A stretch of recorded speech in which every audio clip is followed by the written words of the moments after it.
Welcome to the misadventures of Candy Floss. Yes, I named my afro Candy Floss.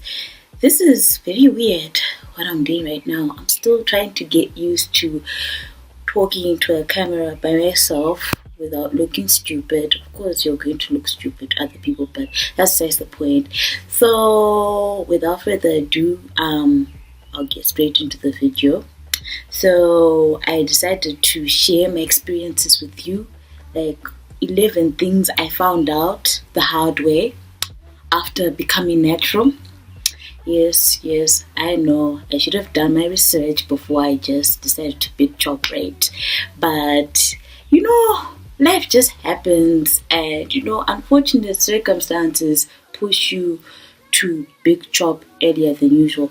So, for those of you who are interested to know how I went natural, maybe I'll do a story time on that. But I big chopped in 2015, so I'm 3 years into this natural hair game, you know what I mean? Yeah.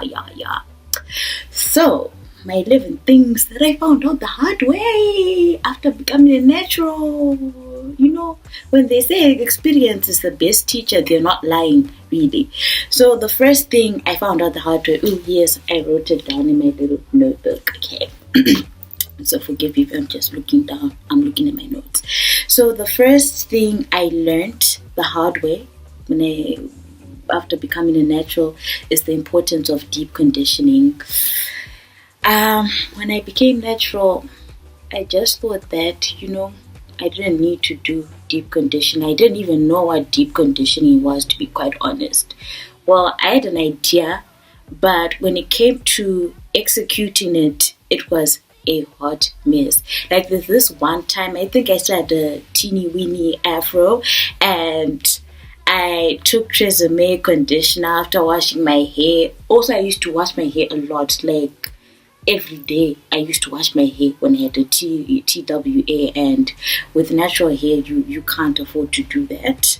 But anyway, I took like a big bottle of Tresemme, put my conditioner on. After I washed it, slapped that conditioner on and let it sit for like more than 4 hours. And I did not wash it out because I think I was attempting to do a deep conditioning treatment or wash and go. I don't know what I was attempting to do. Long story short, my hair felt way down, and of course I had to wash it, and I'd never tried to play around with conditioner ever again. And that's when I knew that wash and goes are really not my thing. But yeah, ever since then I never used to deep condition until I changed my ways and started taking care of my hair properly and did my research more thoroughly and realized the benefits of deep conditioning. Deep conditioning is really important because it helps retain the moisture you would have lost during the week or 2 weeks after your wash days. So it's really important to incorporate like deep conditioning treatments. It also helps strengthen your hair, and your hair will become healthier and shinier when you do that. I'm still trying to get the hang of doing regular deep conditioning treatments. I'm currently going to start doing them weekly to see how they go, because before, when I turned a new leaf, I was doing them, just once a week, or actually once every 2 weeks, if I'm being honest with you guys. Or after I've removed a protective style, that's when I do like my treatments and forget about it, and I want to change my ways. So yeah, that's one lesson I learned the hard way, and ever since I started deep conditioning, the health of my hair has improved. Point number 2, I learned that trimming your ends is key. I'm sorry, not all of us love hearing this. No black woman with natural hair, actually no black woman wants to hear about a scissors or the idea of chopping off their hair, because you know how the struggle is when you're trying to grow our hair. It takes a long time. Or there are some people are blessed with genes that make their hair grow so fast, but unfortunately, most of us are not like that. So the second lesson I learned the hard way is that hair trims are key. How I learned this the hard way. Do you know the first time I trimmed my hair after going natural was this year in March? I know, pathetic. Pathetic. I know. And the reason why I say it's pathetic because I could see my ends were dead. Okay, every time I tried to do a twist out, they wouldn't come out properly. Like you always had those wretched, raggedy ends sticking out of your twist out. No matter how good your twist out looked or how much product you put on it, like my hairstyles were not coming out the way normal hairstyles and healthy hair should. So I then had to come to terms with the fact that, you know what, maybe it's time to let these dead ends go. Even though, if it meant like losing an inch or two of my hair, I mean, you've always heard the saying, healthy hair is better than long hair. You can't have long hair and yet have struggling hair. Like, that just defeats the whole purpose of having natural hair. So I was forced to cut off my ends, and ever since then, my hair has been looking healthier. As you can see, like for example, if it was a year ago, I wouldn't have thought of doing things like this, a hairstyle like this, with bangs, because my ends were just so ratchet. But since I cut off the ends, good. And what I suggest, or what I'm trying to do myself, is to at least cut my ends or dust them. If you are going to cut your ends, at least do them twice a year. Because I hate having to trim my hair. I hated it even when I was still a natural. Remember when my mom used to come and say, "Ooh, Patty, we need to chop those ends," and I'll be like, "Mom, no, we don't need to. They're fine."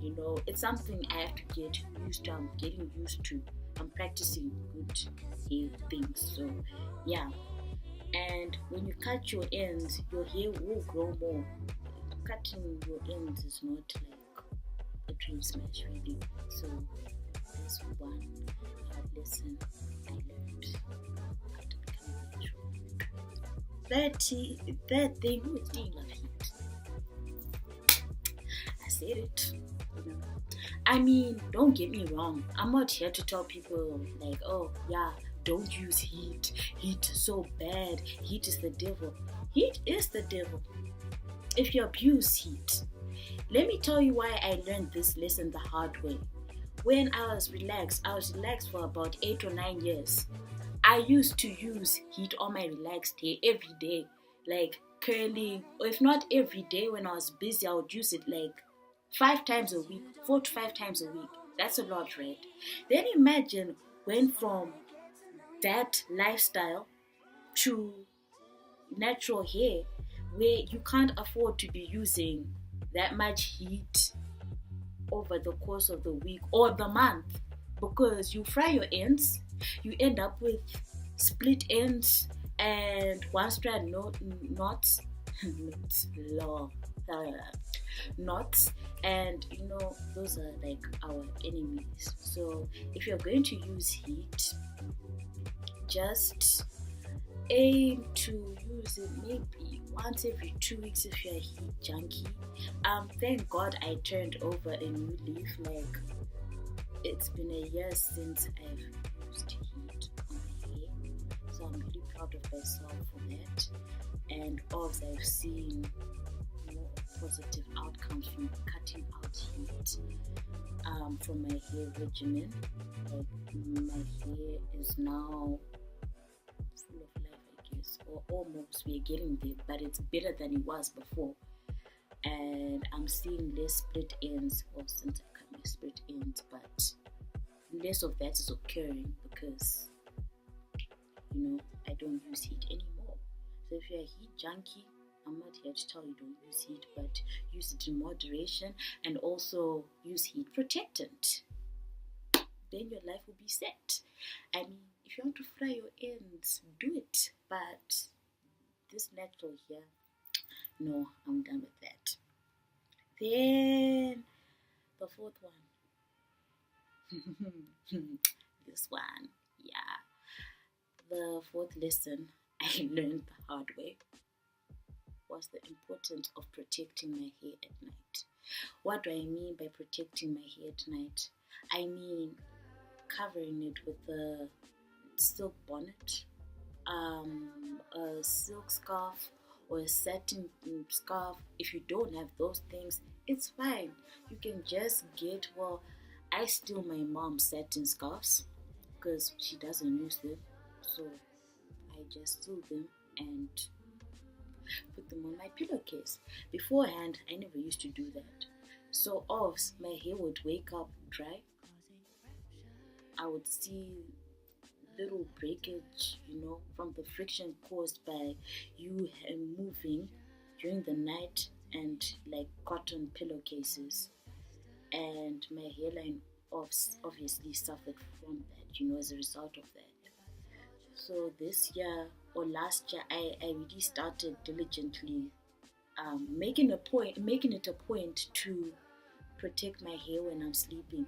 Even if you decide to just go sleep without moisturizing your hair, sometimes you all have those days when you don't feel like doing anything to your hair, and that's fine.